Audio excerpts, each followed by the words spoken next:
Okay, we're going to focus on Columbus City Council. We talk about them every week. They're very busy.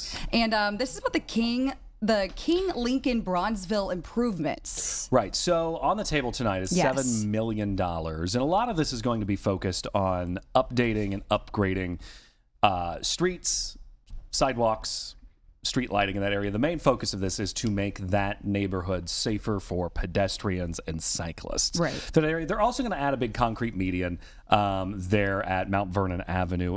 It's going to go at Martin Luther King Jr. Boulevard and Mount Vernon Avenue.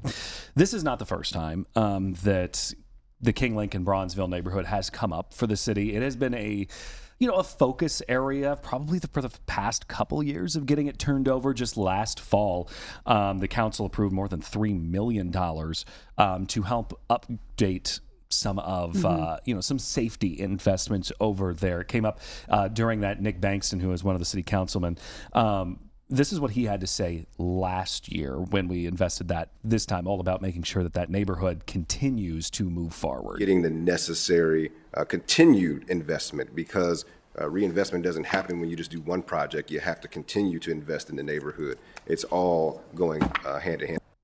So King-Lincoln Bronzeville is a historically black neighborhood in Columbus. It's over on the Near East Side. It's on the north side of Broad Street, where I think you traditionally think Old Town East starts on the other side of Broad Street. So it's that whole area north of Broad, from like Franklin Park over to really all the way kind of towards like Columbus State. Yeah. We have seen some improvements and some movement in that neighborhood. It's been really deemed kind of the next it neighborhood for Columbus, as we've seen some of these for sale over there. A lot of houses for sale. Newly renovated. And that's because, we saw what happened with Old Town East in the past 15, 20 years, that a lot of, that used to not be that desirable of a neighborhood. So at one time, homes were cheap over there, but then that became a neighborhood of interest.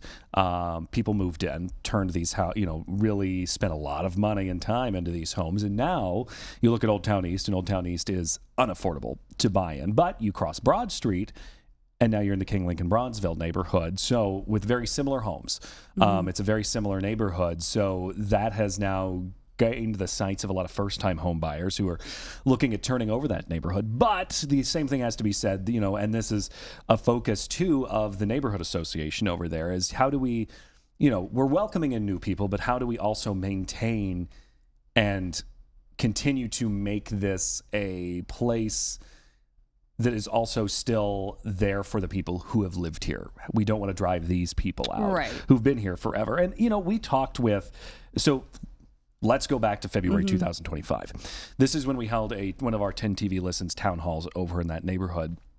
We sent Carla Rogner the evening or the morning before that out into that neighborhood to talk with folks about what they really felt was needed in that neighborhood. And we're talking a year and a half ago.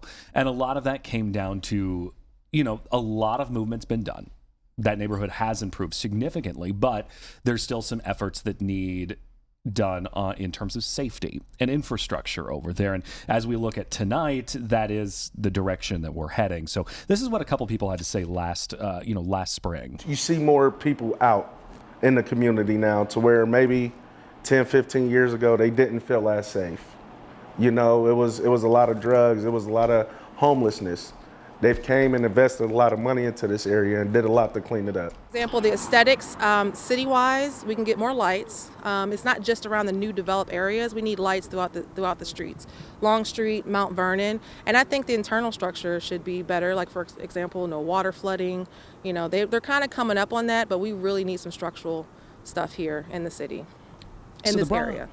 So the Bronzeville Neighborhood Association is really the ones who kind of look over this neighborhood and have a set of goals outlined that they want to achieve in order to make this neighborhood a better place for those who are living there and those who are wanting to live there. And one of their top goals, really posted to their website, is increase and encourage social and economically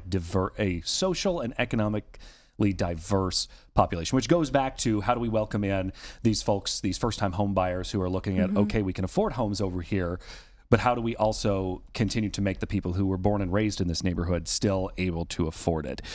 Increased lighting, that one comes up all the time, comes up in a lot of neighborhoods. That, and I understand the woman, she was talking about water drainage when it storms. I mean, it's those little things you don't really often think about, but they really make such a big difference. And it's, that is one thing that we have to consider when we build up, we pave over more things and we build up more buildings.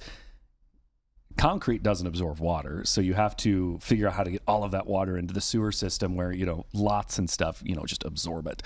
But wait, concrete doesn't absorb water? It does not. Oh, I never thought about that. So, okay, a couple of the other things is, improving the education at the neighborhood schools over there, addressing the crime issues, and then maintaining and encouraging small businesses. There have been a number of small businesses that have opened up over there off Broad Street, or gosh, what is the street that's just north of that? Main Street. Main Street's the one that runs through there. And is Livingston? No.